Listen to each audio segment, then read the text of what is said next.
Baik, bismillahirrahmanirrahim. Assalamualaikum warahmatullahi wabarakatuh. Perkenalkan nama saya Ahmad Hernadan dengan NIM 1904110028. Program studi perbankan syariah, matkul syariah semester 6, kelas A. Pada matkul arbitrase syariah.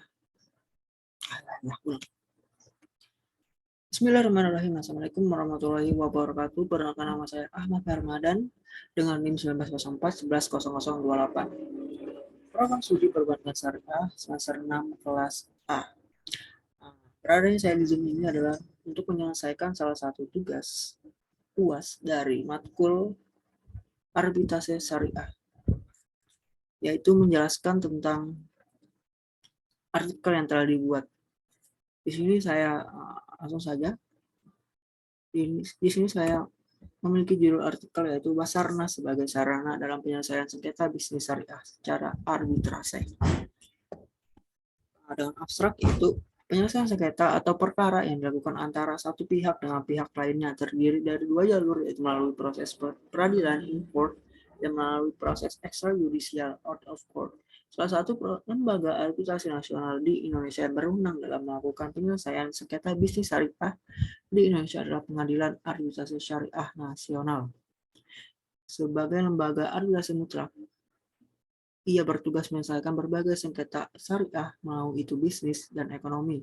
Sengketa bisnis syariah adalah sengketa yang penyelesaiannya berkaitan dengan hukum Islam, yaitu Al-Quran, As-Sunnah, dan Ijma'.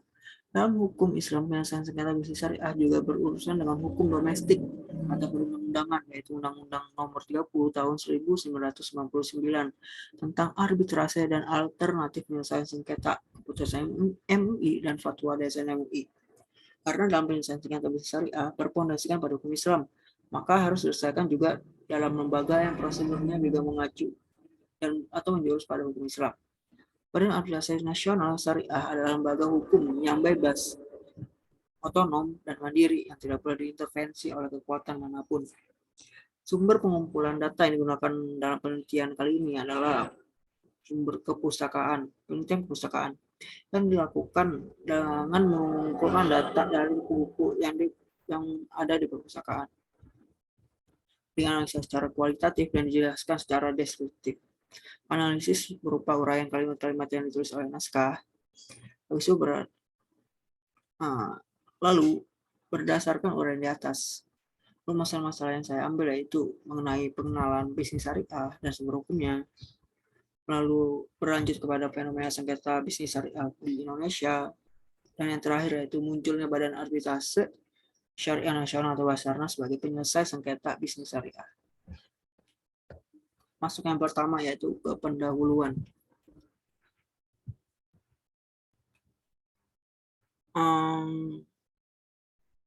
Ketika orang atau perusahaan saling bersentuhan dalam bentuk hubungan antara individu dan transaksi bisnis dalam aktivitas sehari-hari, dapat menimbulkan berbagai reaksi, yaitu positif ataupun negatif. Reaksi positif dalam perdagangan dapat menguntungkan berbagai pihak yang terlibat dalam bisnis dan tentu saja tidak menyebabkan kerugian bagi para pihak yang terlibat. Adapun reaksi negatif dalam perdagangan menyebabkan hilangnya para pihak. Reaksi negatif ini juga menyebabkan perselisihan bisnis bagi para pihak yang terlibat dalam transaksi. Konflik dapat disebabkan oleh berbagai faktor, antara lain perbedaan kepentingan dan perselisihan di antara para pihak. Bisa juga disebabkan oleh adanya aturan-aturan ketat yang dianggap sebagai hambatan untuk mencapai tujuan masing-masing pihak. Mungkin terjadi perselisihan sangat tinggi karena masing-masing pihak melakukan segala upaya untuk mencapai tujuannya.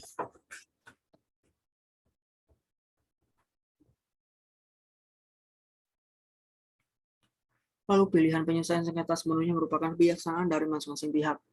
Kedua belah pihak sepakat untuk menyelesaikan perselisihan di luar pengadilan. Dengan kata lain, penyelesaian sengketa dilakukan berdasarkan kehendak dan keinginan para pihak di satu sisi. Apabila salah satu pihak tidak bersedia untuk menyelesaikan sengketa secara damai, sehingga harus memaksa berdasarkan kehendak dari pihak atau ada unsur paksaan. Tidak berdasarkan kehendak dari pihak atau unsur paksaan, maksud saya. Nah, sengketa di luar pengadilan melibatkan berbagai cara, termasuk negosiasi antar para pihak, mediasi, konsiliasi, dan arbitrase. Setiap metode penyelesaian sengketa memiliki kekuatan dan kelemahannya masing-masing. Para pihaklah yang perlu memutuskan penyelesaian mana yang akan diambil dan bersedia menerima hasil penyelesaian sengketa tersebut. Lalu cara-cara yang terdapat dalam proses penyelesaian sengketa melalui jalur non-litigasi yang telah dijelaskan di atas yang diutamakan oleh para pengusaha adalah penyelesaian melalui arbitrase, di mana arbitrase adalah cara penyelesaian suatu sengketa perdata di luar pengadilan umum yang didasarkan pada perjanjian arbitrase yang disebut secara tertulis oleh para pihak yang bersengketa.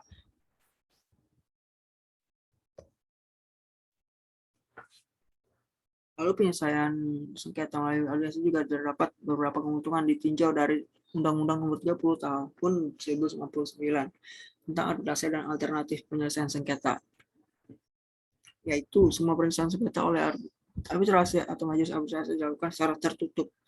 Pada pasal 27, para pihak memberikan hak dan kesempatan untuk menyampaikan pendapat mereka pada pasal 29 ayat 1.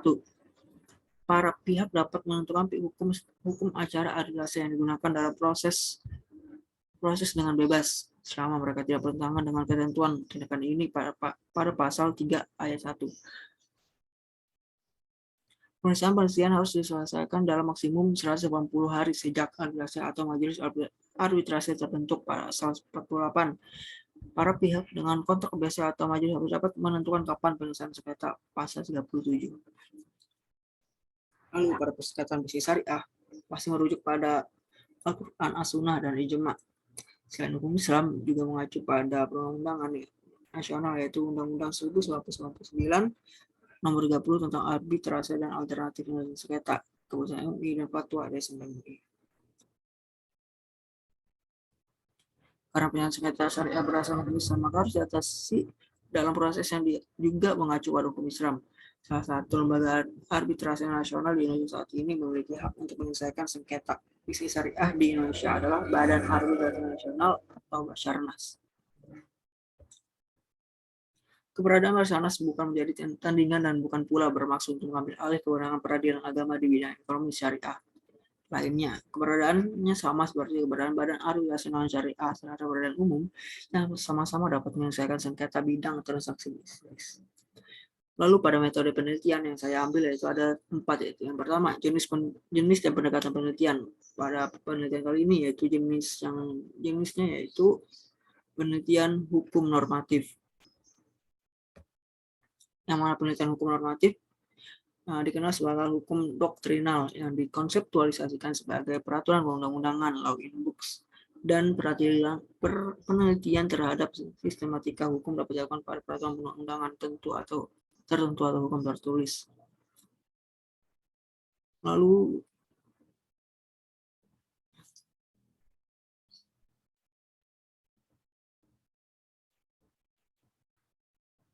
itu yaitu lanjut ke bagian 2 yaitu sifat penelitian. Pada penelitian kali ini penelitian yang saya bawa yaitu untuk menginformasikan dan menjelaskan sesuatu tentang bagaimana menyelesaikan perselisihan bisnis syariah melalui Badan Arbitrase Syariah Nasional dalam masyarakat seperti itu. Lalu sumber datanya. Sumber data yang saya paparkan pada penelitian kali ini itu ada 3, yaitu primer, sekunder, dan tersier. Yang data primernya itu dari Al-Quran, surah Al-Baqarah ayat 188 dan ayat 275 serta hadis dan ijma'. Terus data sekundernya itu ada dari buku-buku, jurnal, serta karya ilmiah.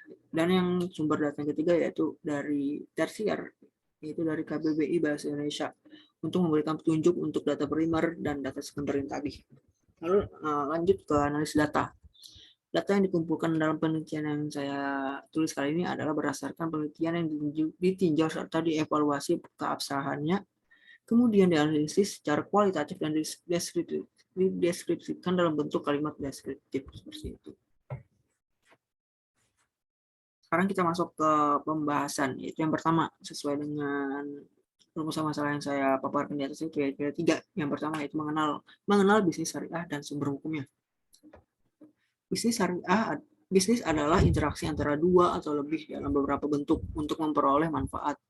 Dan karena interaksi membawa risiko, diperlukan manajemen yang baik untuk mengurangi risiko tersebut semaksimal mungkin. Dalam bahasa Arab atau istilah agama disebut juga muamalah seperti itu. Adapun yang dimaksud dengan syariah dalam hukum-hukum yang diturunkan oleh Allah Subhanahu wa taala yang Maha Esa melalui utusannya yang mulia kepada umat manusia agar mereka keluar dari kegelapan dan mendapat petunjuk ke arah yang benar seperti itu. Itu yang maksud dengan syariah. Maka dari itu maksud dengan bisnis syariah adalah serangkaian kegiatan perdagangan dalam berbagai bentuk yang tidak dibatasi oleh jumlah kepemilikan barang, termasuk keuntungan, tidak dibatasi oleh cara diperoleh dan digunakan seperti yang digunakan halal atau haram. Kemudian sumber hukum bisnis syariah yaitu Al-Quran, hadis dan juga ijma.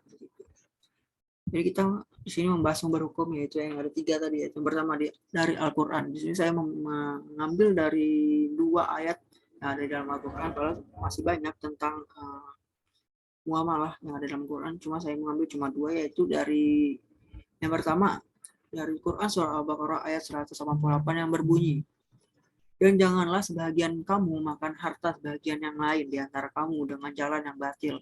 Dan janganlah kamu bawa urusan harta itu kepada hakim, supaya kamu dapat memakan sebahagian dari harta benda orang lain itu dengan jalan berbuat dosa, padahal kamu mengetahuinya. Lalu yang kedua yaitu Quran surah Al-Baqarah ayat 275. Orang-orang yang makan atau mengambil riba tidak dapat berdiri, melainkan seperti berdirinya orang yang kemasukan syaitan lantaran tekanan penyakit gila. Keadaan mereka yang demikian itu adalah menyebabkan mereka berkata atau berpendapat sesungguhnya jual beli itu sama dengan riba. Padahal Allah telah menghalalkan jual beli dan mengharamkan riba. Orang-orang yang telah sampai kepadanya larangan dari Tuhannya lalu terus berhenti lalu dari mengambil riba, maka baginya apa yang telah diambilnya dahulu sebelum datang larangan. Dan urusannya terserah kepada Allah. Orang yang kembali atau mengambil riba, maka orang itu adalah penghuni-penghuni neraka, mereka kekal di dalamnya. Lalu sumber hukum yang kedua yaitu dari hadis. Seperti kita tahu hadis adalah datang dari Nabi Muhammad SAW. Di sini saya mengambil ada 3 hadis. Yang pertama, perdagangan yang dapat dipercaya adalah pedagang yang dapat dipercaya adalah pedagang yang senantiasa berkata jujur, sebagaimana para nabi, para siddiqin, dan para syuhada. Hadis riwayat Tirmidzi. Yang kedua yaitu hadis tentang hadis yang sama, yaitu yang isinya berbunyi, sungguh para pedagang itu akan dibangkitkan pada hari kiamat nanti dalam keadaan hina, kecuali mereka yang bertakwa kepada Allah, senantiasa berbuat baik dan jujur dalam bertutur kata. Hadis riwayat Tirmidzi. Hadis yang ketiga yaitu, wahai para pedagang, sesungguhnya jual beli itu sering diselingi dengan canda tawa dan kebohongan, maka sucikanlah ia dengan sedekah. Hadis riwayat Abu Daud, Tirmidzi, dan An-Nasai. Begitu banyak hadis tentang muamalah. Ada 3 ini saja yang saya sampaikan. Jika kalian mau mencari lebih banyak, kalian bisa searching di Google atau di kitab-kitab hadis lainnya. Lalu sumber hukum yang ketiga itu ijma. Ijma berupa para kesepakatan dari para mujtahid kalangan umat Islam tentang hukum syara pada suatu masa setelah wafatnya Rasulullah SAW. Ijma tentang bisnis syariah dituangkan dalam kitab-kitab fikih. Selain itu juga sebagai pedoman bisnis syariah Indonesia, Dewan Syariah Nasional atau DSN telah mengeluarkan berbagai fatwa tentang praktik bisnis dan ekonomi syariah di Indonesia. Bahkan terlebih lagi fatwa DSN tersebut sudah banyak yang diserap ke dalam peraturan perundang-undangan seperti Undang-Undang Nomor 21 Tahun 2008 tentang perbankan syariah, Undang-Undang Nomor 19 Tahun 2008 tentang surat berharga syariah negara atau SBSN, dan beberapa peraturan dan edaran Bank Indonesia dan Bapepam atau LK atau sekarang yang disebut dengan Otoritas Jasa Keuangan atau OJK. Masuk ke pembahasan rumus masa kedua, yaitu fenomena sengketa bisnis syariah di Indonesia. Sengketa menurut Ali Ahmad adalah pertentangan antara 2 pihak atau lebih yang berawal dari persepsi yang berbeda tentang suatu kepentingan atau hak milik yang dapat menimbulkan akibat hukum bagi keduanya. Sengketa yang timbul antara para pihak yang terlibat dalam berbagai macam kegiatan bisnis atau perdagangan dinamakan sengketa bisnis. Secara rinci, sengketa bisnis dapat berupa sengketa yaitu sengketa berbisnisan, sengketa perbankan, keuangan, penanaman modal, penindustrian, hak kekayaan intelektual, HKI, sengketa konsumen, kontrak, dan berbagai sengketa lainnya yang masih masuk ke dalam sengketa bisnis syariah. Lalu pada fenomena ini saya meninjau pada penyelesaian sengketa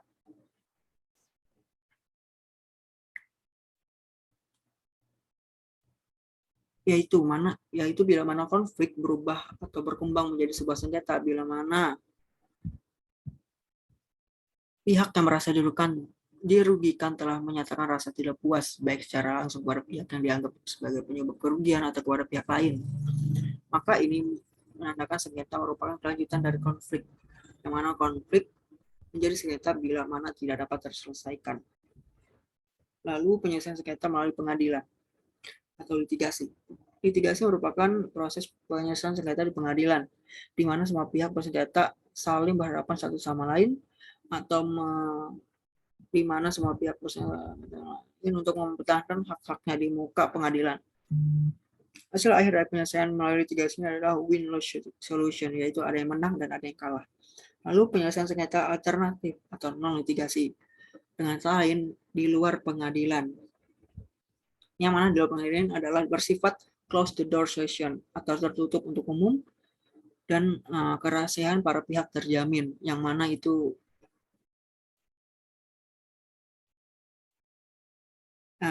kerahasiaan para pihak terjamin dan proses berjalan lebih cepat dan efisien. Proses penyelesaian sengketa di luar pengadilan ini menghindari kelambatan diakibatkan administratif yang ada di administratif dan prosedur yang ada di pengadilan umum seperti itu. Lalu pada non litigasi ini ada dua penyelesaian yang saya ambil, yaitu yang pertama penyelesaian alternatifnya mengenai tentang dengan cara konsultasi, negosiasi, konsiliasi, mediasi, atau penilaian para ahli. Dan yang kedua yaitu dengan arbitrase. Seperti itu. Yang mana yang artinya arbitrase kekuasaan untuk menyelesaikan sesuatu menurut kebijaksanaan atau damai oleh arbiter atau wasit yang dipilih seperti itu. Lalu dalam pengertian yang lebih sederhana, arbitrase adalah cara penyelesaian sengketa di luar lembaga litigasi atau peradilan yang diadakan oleh para pihak yang bersengketa atas dasar perjanjian. Para pemutus atau arbiter dipilih dan ditentukan oleh para pihak yang bersengketa dengan tugas menyelesaikan persengketaan yang terjadi di antara mereka. Untuk itu, pemilihan arbiter sejatinya didasarkan kemampuan kalian dalam bidang tertentu dan dapat bertindak secara netral, tidak ada keberpihakan. Lalu landasan hukum arbitrase syariah yaitu tergantung pada Undang-Undang Nomor 30 tahun 1999 tentang arbitrase dan alternatif penyelesaian sengketa yang didasarkan atas Undang-Undang Nomor 14 tahun 1970 tentang ketentuan-ketentuan pokok kekuasaan kehakiman yang telah diamandemenkan melalui Undang-Undang Nomor 4 tahun 2004 dan Undang-Undang Nomor 48 tahun 2009 tentang kekuasaan kehakiman dalam penjelasan pasal 3 ayat 1 Undang-Undang Nomor 14 tahun 1970 itu disebutkan bahwa penyelesaian perkara dua pengadilan itu pengadilan di atas dasar perdamaian atau melalui arbiter tetap diperbolehkan. Akan tetapi, putusan arbiter hanya mempunyai kekuatan eksekutorial atau eksekusi setelah memperoleh izin atau perintah untuk eksekusi dari pengadilan. Penyelesaian sengketa terutama di kalangan para pebisnis banyak diminati, khususnya di arbitrase seperti itu.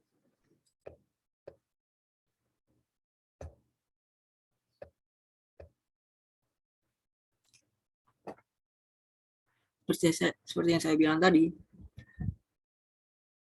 para pebisnis atau yang khususnya terjun ke dunia ekonomi syariah lebih meminati untuk menyelesaikan penyelesaian sengketanya secara arbitrase seperti itu. Akan tetapi pasti ada kelemahannya seperti itu, yaitu kelemahannya mengenai dalam hal keputusan. Mengingat keputusan apabila itu punya keputusan atau kekuatan eksekusi apabila sudah memperoleh eksekusi dari pengadilan atau izin dari pengadilan itu saja. Lalu alasan para pelaku bisnis kenapa lebih memilih arbitrase, yaitu yang pertama, para pihak yang bersengketa dapat memilih para arbiternya sendiri, nah tersebut sama sekali tidak memiliki pihak atau menjadi konsultan bagi yang memilih. Yang kedua, proses pemeriksaan sengketa arbiter atau arbitrase menjadi kerahasiaan dari publik yang sebenarnya tidak dikehendaki oleh para pihak. Yang ketiga, putusan arbitrase sesuai kehendak para pihak, yaitu win-win solution tadi, dan merupakan putusan final dan mengikat para pihak yang bersengketa. Pemeriksaan sengketa bisa lebih cepat dan lebih murah, sehingga dapat dijangkau dari sisi bisnis lebih menguntungkan dan dari sisi bisnis lebih menguntungkan. Yang kelima, tata cara pemeriksaan sengketa harusnya lebih informal dan tata cara pemeriksaan sengketa dari tata cara pemeriksaan sengketa di pengadilan. Yang keenam, penyelesaian sengketa melalui jalur lembaga arbitrase menyisakan kenyamanan dan kedamaian yang kemudian di kemudian hari mungkin masih bisa menjalankan bisnis bersama seperti itu. Lalu masuk ke pembahasan ketiga sesuai rumus masalah, yaitu munculnya Badan Arbitrase Syariah Nasional atau Basarnas sebagai penyelesai sengketa. Awal kelahiran Basarnas. Sesuai dengan pedoman dasar yang dikeluarkan Majelis Ulama Indonesia, Badan Arbitrase Syariah Nasional atau Basarnas adalah lembaga hukum yang bebas, otonom dan independen. Tidak boleh diintervensi oleh kekuasaan dan pihak manapun. Basarnas merupakan perangkat kelengkapan organisasi MUI, sebagaimana halnya dengan PSN MUI dan LPPO. Gitu. Adapun dasar hukum yang menaungi kelahiran Basarnas adalah sebagai berikut. Yang pertama, Undang-Undang Nomor 30 tahun 1999 tentang arbitrase dan alternatif penyelesaian sengketa. Menurut Undang-Undang Nomor 30 tahun 1999, adalah cara penyelesaian sengketa perdata di luar peradilan umum. Sedangkan lembaga arbitrase adalah badan yang dipilih oleh para pihak yang bersengketa untuk memberikan putusan mengenai sengketa tertentu. Nah, yang kedua yang menaunginya itu surat putusan pimpinan pusat Majelis Ulama MUI nomor 09 tahun 2003 tentang tanggal 24 Desember 2003 tentang Badan Arbitrase Syariah Nasional. Badan Arbitrase Syariah Nasional Basarnas adalah satu-satunya lembaga hukum di Indonesia yang berwenang memeriksa dan memutus sengketa ekonomi syariah yang timbul dalam bidang perdagangan, keuangan, industri, dan jasa. Dan yang menaunginya juga adalah seluruh fatwa DSN yang berhubungan dengan muamalat, senantiasa diakhiri dengan klausul jika salah satu pihak tidak menunaikan kewajibannya atau jika terjadi di antara kedua pihak, maka penyelesaiannya dilakukan melalui Badan Arbitrase Syariah setelah tidak tercapai kesepakatan melalui musyawarah seperti itu.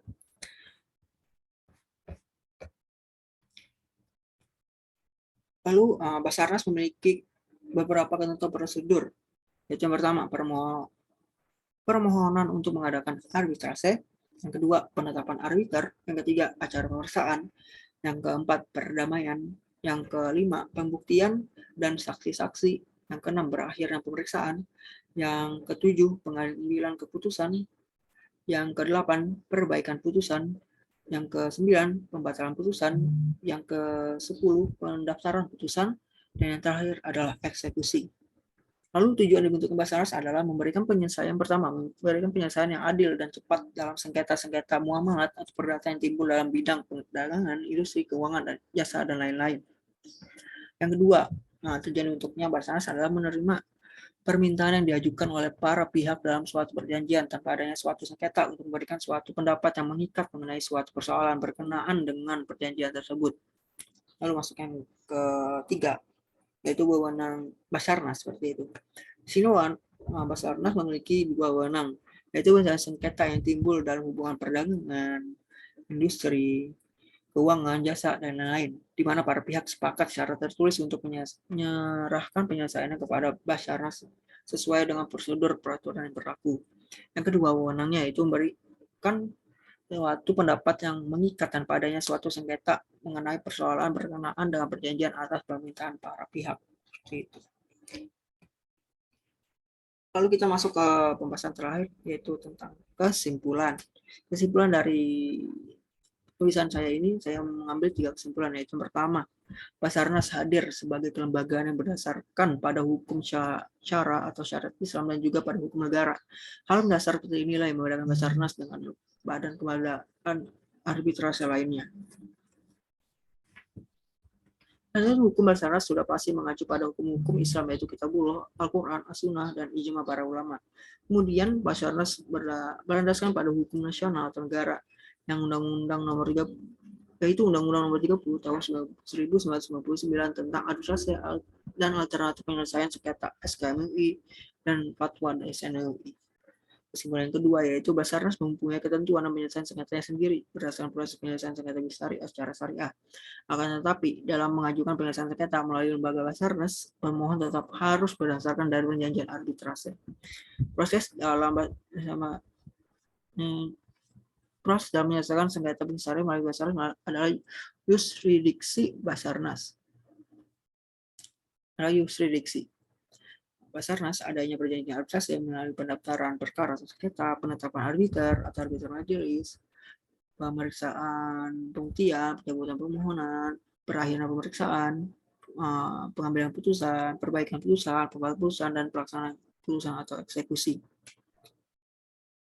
Yang ketiga, yaitu adapun faktor penunjang dalam penyelesaian sengketa melalui Basarnas adalah para arbiter Basarnas, yakni arbiter yang berkompeten dalam bidangnya, sedangkan faktor yang penghambat dalam penyelesaian sengketa bisnis syariah melalui Basarnas terbagi menjadi dua, hambatan yaitu yuridis dan non yuridis. Hambatan yang bersifat yuridis yaitu perlawanan pihak ketiga, perlawanan pihak tereksekusi, permohonan peninjauan kembali, amar keputusan tidak jelas, dan objek eksekusi adalah barang milik negara, serta hambatan yang bersifat non yuridis diantaranya adalah pengerahan massa, adanya campur tangan pihak lain, dan peninjauan barang seperti itu. Mungkin kiranya itu saja penjelasan dari saya dari artikel yang telah saya buat. Jika adanya ketidakjelasan atau masih kurang paham, mohon dimaafkan karena manusia tidak luput dari kesalahan. Mungkin itu saja. Sekian. Wabillahi taufiq wal hidayah. Wassalamualaikum warahmatullahi wabarakatuh.